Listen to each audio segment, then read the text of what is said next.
Oh, hi, weirdos. Dan Rossbach here, your lead discussant at the Weird Book Club. Today's an exciting day because we're attempting not one, but two things that have never been attempted before on this channel. Number one, this is my first ever collaborative review. So let me start by thanking Shawn from Shawn the Book Maniac, not only for inviting me to share my thoughts on the new Ocean Vuong novel, but for all that he's done to champion my channel and send so many lovely, urbane, and opinionated viewers my way.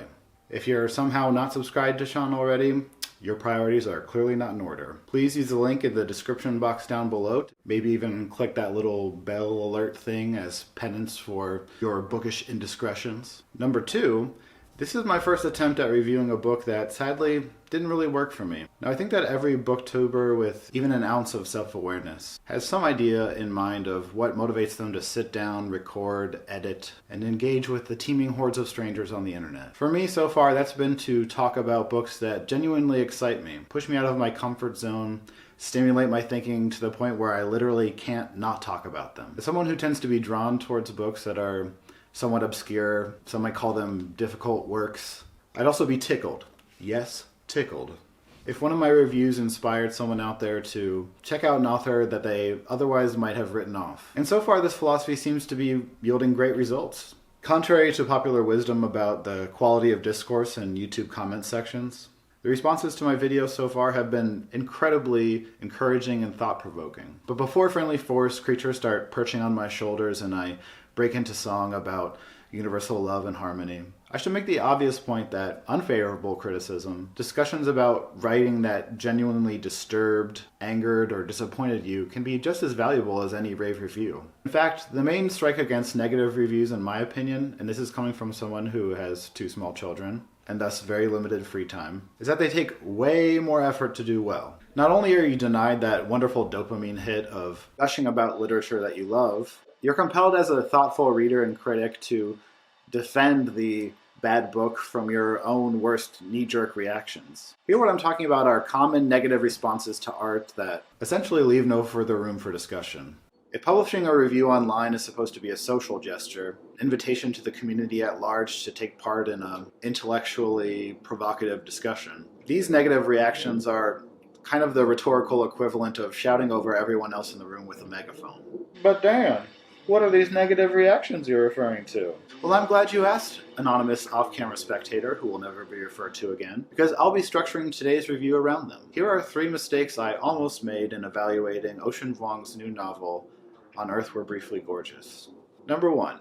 Grading a book solely against the author's other works. One of the reasons I was so excited to start this novel in the first place is that I, like Shawn and many other readers out there, absolutely loved Ocean Vuong's poetry collection, Night Sky with Exit Wounds. Longtime followers of my channel may recall that I gave that book a sterling score of 5 out of 5 sick Jack Kerouac diss tracks. I can't recall a single poem in that collection that left me feeling unmoved. And his piece, Someday I'll Love Ocean Vuong, still tops my list of the most emotionally affecting literature I've ever read. And if your introduction to Vuong's writing was through Night Sky with Exit Wounds, it might be particularly challenging not to continuously measure On Earth We're Briefly Gorgeous against it. There's even a poem in that collection with the exact same title. So to save on time, confusion, and general mouth strain, moving forward I'm just going to refer to these as Briefly Gorgeous the novel and Briefly Gorgeous the poem. So Briefly Gorgeous the novel actually shares a lot of thematic DNA with Night Sky with Exit Wounds. It addresses the traumas of the Vietnam War and how they've been passed down from generation to generation, the vulnerabilities involved in embracing one's queer identity, and then there's the stylistic similarities. Like his poetry, Briefly Gorgeous, the novel, is very image-dense. This was something that I absolutely loved in Night Sky with Exit Wounds. How symbols would keep getting shuffled and shifted as the narrator struggled to find a comparison that could capture these complex emotional truths. Then all the dreamy indecision would suddenly drop away, and Vuong would deliver these great, definitive, one-liner statements that just leave you feeling emotionally fucked, in a good way. Here's an example of how that works in Briefly Gorgeous, the poem. I'm going to read you 2 stanzas off of a screen over here, so that's why I'm looking awkwardly off to the side. He writes, "Say surrender, say alabaster, switchblade, honeysuckle, goldenrod, say autumn despite the green in your eyes, beauty despite daylight, Say you'd kill for it. unbreakable dawn mounting in your throat, my thrashing beneath you, like a sparrow stunned with falling. And the next stanza, dusk, a blade of honey between our shadows, draining. So very quick, punchy, evocative. Now here's an example of how these symbolic shifts tend to work in Briefly Gorgeous the novel. And here, the main character of the novel is describing an odd encounter he has in Vietnam. He's walking through the streets of a city late at night and he encounters what almost seems to be like a street festival in the wee hours of the morning. And then he suddenly realizes that, in fact, this is almost like a wake or a viewing of the body. And for some reason, there are drag queens performing there. So he takes some time to explain a little bit more of the background behind that. In Saigon, the sound of music and children playing this late in the night is a sign of death, or rather a sign of community attempting to heal. It's through the drag performers' explosive outfits and gestures, their overdrawn faces and voices, their tabooed trespass of gender, that this relief through extravagant spectacle is manifest. As much as they are useful, paid, and empowered as a vital service in a society where to be queer is still a sin, the drag queens are, for as long as the dead lie in the open, an othered performance. Their presumed reliable fraudulence is what makes their presence to the mourners necessary, because grief at its worst is unreal, and it calls for a surreal response. The queens, in this way, are unicorns. Unicorns stamping in a graveyard. Now, in Vuong's poetry, these symbolic shifts are like the engine that drives the prose forward. They're literally inseparable from the action. Say surrender, say alabaster. Whereas in the novel, they feel more like speed bumps, slowing down the plot so Vuong can intricately analyze his own symbolism. And while I appreciate the content of these interpretations, the linkages between gender, performance, the process of grieving, I'm not sure that I really needed them so meticulously spoon-fed to me. And then suddenly, after all that explanation, we get one more image tossed off at us with, in my opinion, no real added effect. Drag queens are unicorns, stamping in a graveyard? As much as I appreciate the goth Lisa Frank vibes, I'm still left asking why that needed to be added on top of everything else. Now I have to credit Shawn with coining the phrase image fatigue to describe this persistent why reaction to the prose in Vuong's novel. It's a phenomenon that stands out particularly when you compare it to his poetry, where everything just seems to glide along so effortlessly. But the paragraph of prose I just quoted, I think, illustrates that even when you examine his use of symbolism in Briefly Gorgeous, the novel, on its own merits, it still often lands with a thud, or a stamp, as the case may be. Number 2. Speculating on what a book should have been. This is actually one of my biggest pet peeves in criticism of any kind. Insisting that a work's greatest fault is that it's not something else. The characters should have done this instead of that. The author should have written this as a political satire instead of a romance. This, for me, is an act of supreme self-delusion. You believe you're delivering a review, but instead you're just kind of rambling on about an idea for a book that doesn't exist. In the few mixed or outright negative reviews of Briefly Gorgeous that I've encountered, I think many folks are kind of skirting dangerously close to that line. A lot of their critiques acknowledge that Vuong's novel is filled with these, let's call them uneasy dualities.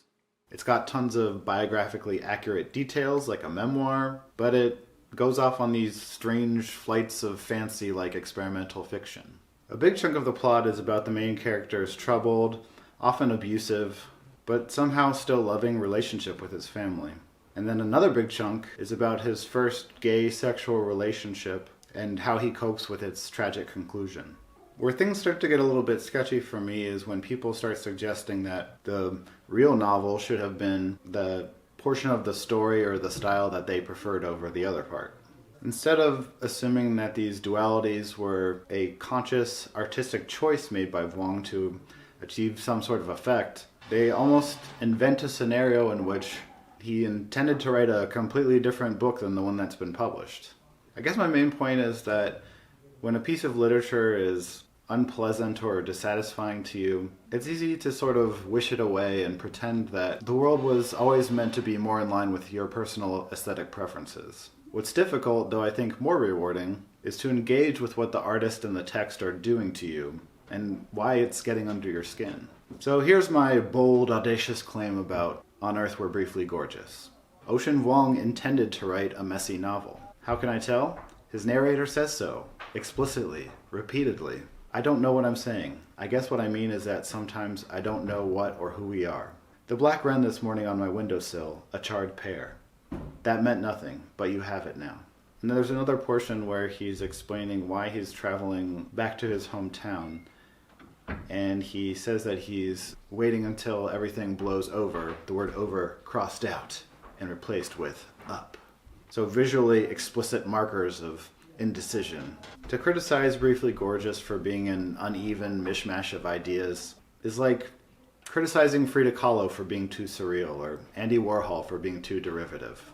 That's like their whole deal. They never claim to be anything else. And far be it from me to discount a book because it's overstuffed or confusing. Those descriptors are equally applicable to 2666 by Roberto Bolaño or San Shui's Dialogues in Paradise, which, if you've watched my earlier reviews, you know that those were some of my favorite reading experiences of the year so far. So why is it that Vuong's messy novel just didn't work for me? In addition to the image fatigue that I referred to earlier, I think that the main issue was that it just failed to deliver on its central premise.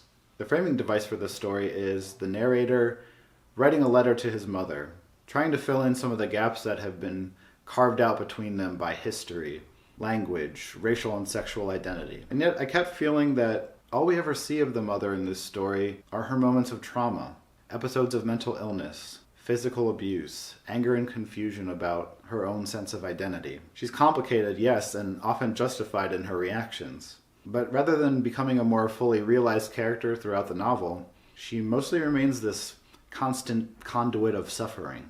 The same can be said of Trevor, the narrator's first love/lover, whose tragic story arc is shown to be utterly emotionally devastating to the main character. But as a reader, all we really know about him is he has an abusive father, issues with substance abuse, and a healthy dose of self-loathing about his sexual identity. Oh, and he really likes Green Apple Jolly Ranchers. Now perhaps you could read this as a statement in and of itself. Is Vuong implying that despite our deep desire for connection with our family and loved ones, there are these unsurpassable limits to empathy and intimacy? In a novel where so many other things are deeply described and analyzed, that core issue just didn't feel like it was sufficiently addressed. And to me, that left the entire artistic project feeling unfulfilled. Number 3.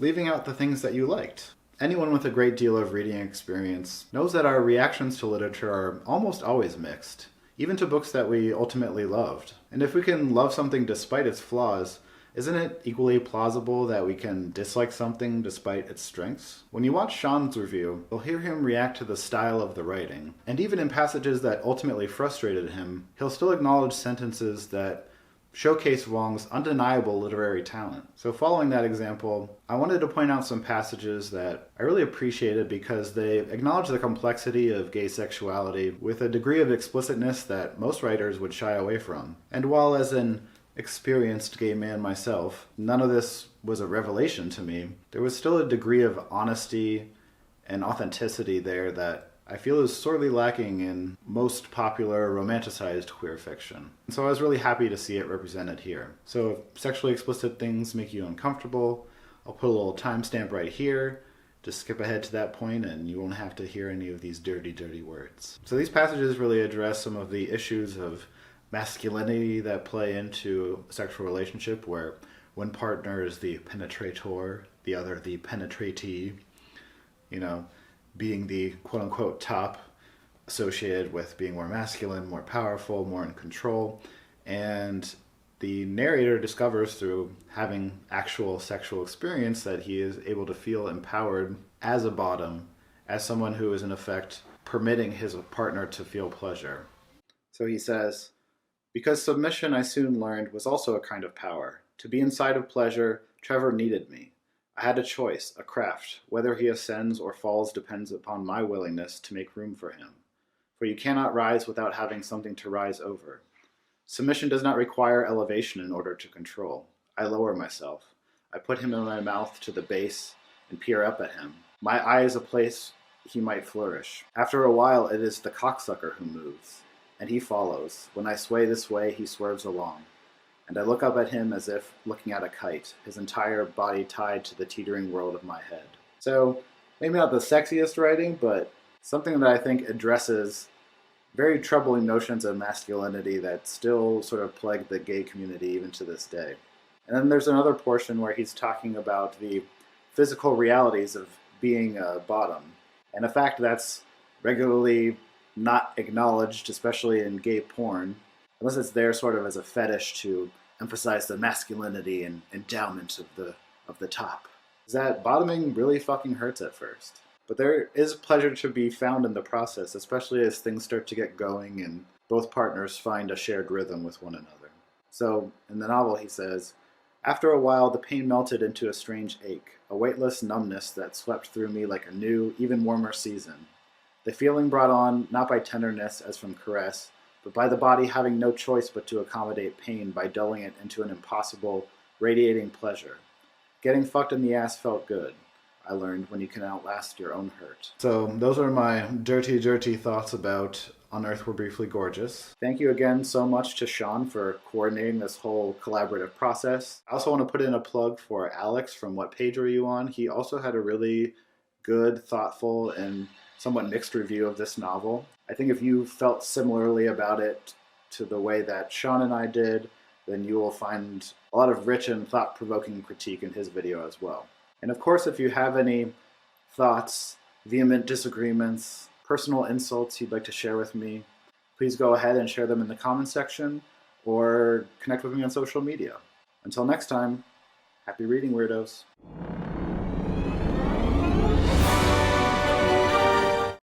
Hello BookTube, I'm Shawn the Book Maniac. You've heard from Dan about his thoughts on Earth We're Briefly Gorgeous. I really enjoyed the buddy read with him. This is the UK edition, and the pagination is the same. I am going to do a fairly close reading of one particular chapter, so I will give page references in case anybody's interested in following along. But before I get to that, because that's going to be the bulk of my review, is a close reading / rant on one particular chapter. I thought this book started out really powerfully, and by the end I absolutely hated it.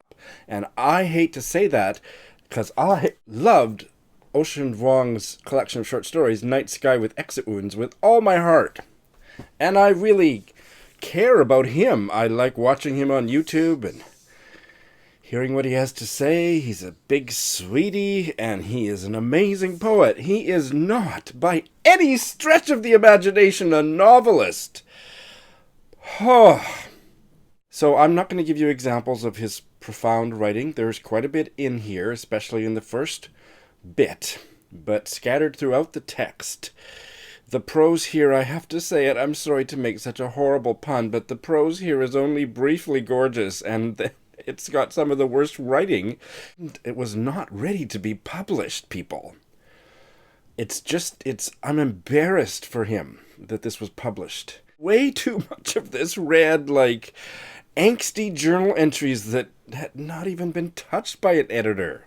That just disgusts me that publishers, because there's buzz about a writer, they rush things into print. It just makes me angry. The chapter that I want to rant about that turned this into a hate read for me, from which I never recovered, and I have now reread it just to make sure that I wasn't in a bad mood that week, because I finished reading this about 2 weeks ago.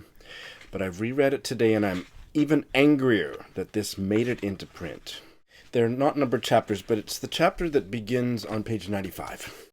So let's start with positive. At the top of page 96, there's a beautiful sentence. What I felt then, however, was not desire, but the coiled charge of its possibility, a feeling that emitted, it seemed, its own gravity, holding me in place. That's beautiful.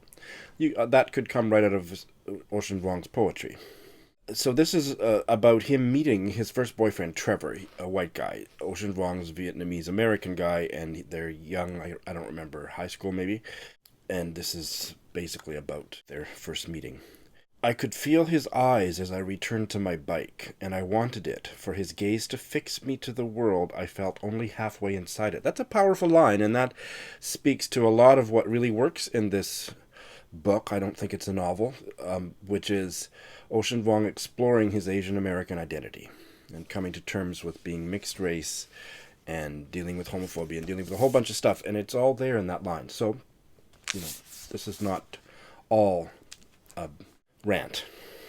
The first thing that turned me off, and I had already started to get turned off by a lot by the time I got to this chapter, but what made me crinkle up my nose was they're lying on a roof, on a tin roof together, and suddenly he starts talking about the sun. The sun, now waning, must still be stronger somewhere west, I thought, like in Ohio, golden yet for some boy I'll never meet. I thought of that boy, how far from me he was, and still American. That's not bad writing, but it's just like, what is that doing there? He's lying with the guy that he's hoping they're going to start kissing or that they're going to become closer friends. He's yearning for something to happen between them, and this image of what the sun is also shining over Ohio. Okay, maybe I missed something, but hold that thought. And then there's a replication on page 100 of their conversations, and their conversations are inane. I'm sure this is a memoir that their real-life conversations at the age of whatever they were, 17, were inane, but what is this such inane dialogue doing in a novel? It's embarrassing. It doesn't add anything. Leave it out or jazz it up or something. There's a beautiful passage on page 104. I don't know if it was him or me who shifted, but the space between us grew thinner and thinner as the game roared on, and our upper arms grew moist, touched so lightly neither of us noticed it happening. And that there's an extended passage that I really liked. There's another powerful passage. I won't read them all to you because I want to keep this short, at the page 107 that I quite liked. And then this is the worst sex writing, perhaps aside from The Court Dancer, that I have read in years. So just listen to these sentences. Like, aren't you angry with me? Under the covers we made friction of each other and fiction of everything else. That's page 110. The next page, I drove my face into him as if into a climate. The autobiography of a season? Surfacing from the sheets, his face shone through the wet mask we made of our scavenge. And then there's a couple that are just, they're so bad, it's like he's at advertising slogan school, and these were the rejected ones. Page 112, in the darks, our facts lit us up, and our acts pinned us down. Like, that just makes me want to puke. Chapters earlier, there's a reference to him and Trevor lying on the ground, and they're bleeding, or somebody's bleeding, and it's like, why are they bleeding? It's not explained, and then finally it's explained here. And it's a little bit serious, but not really serious. And what was that suspense for? That didn't work. But the final phrase about that little anecdote, there's nothing here that much rises beyond the level of anecdote.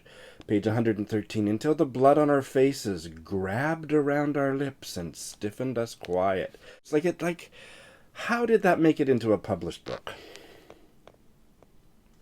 Then he goes on for half a page about seeing a print in a dollar store about a peach. What is that doing here? Like, okay, images are great, but like, it was just so stupid. Who cares? It's not about anything going on here. I won't read it to you. I don't have time. Trevor's penis is described as his heated length. And then, that's page 114, in the same page, he draws an analogy between Trevor's burly arms and a burned-out window frame from a house. It was October. It was a windy day in October, and the wind was making a lexicon of the leaves. Next page, this is Trevor, he cried skillfully in the dark. Like, this is awful. There's a thing about a moose losing its leg that, like, what the hell? Up to page 122, he and Trevor are riding their bikes, and their tires are swallowing the fat yellow lanes as we sped. This is so overwrought and overwritten, and it's just, there's still more good writing that comes later. Yes, intermittently, very, very briefly gorgeous, but there is so much cruddy writing. This book needed 72 more drafts. So, taking a step back from how shitty the writing is for so much of it, intelligent people can disagree about, I don't think it's a novel. It has no business calling itself a novel. It doesn't work as a memoir. Ocean Vuong is very weak at linking up the anecdotes, and he's straining with way too many images. Image fatigue, people. Image fatigue. But perceptive readers can disagree about whether that works or doesn't. But I will go toe-to-toe with anybody who thinks that the writing here it's no good. And so, if the writing's no good, it's not a good book. And there is so much more, people. It's ranty because I'm newly enraged by the writing. Just give you two more very quick examples just to wrap up, just to make my case. From page 148, later in the book. The smell of sewage from the water plant stung my eyes just before the wind did with it what it does with the names of the dead, swept it behind me. I wrote in the margins, please stop. And finally, page 189 to close.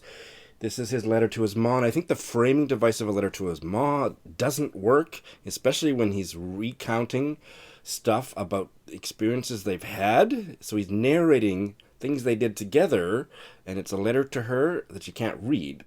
Again, people can disagree about that. But this last quote, page 189, you asked me what it's like to be a writer, and I'm giving you a mess, I know. But it's a mess, Ma. I'm not making this up. Well, I think that's all true. He wasn't making it up. There is no fiction here. There is a poet straining to write prose and failing badly. And it's a mess.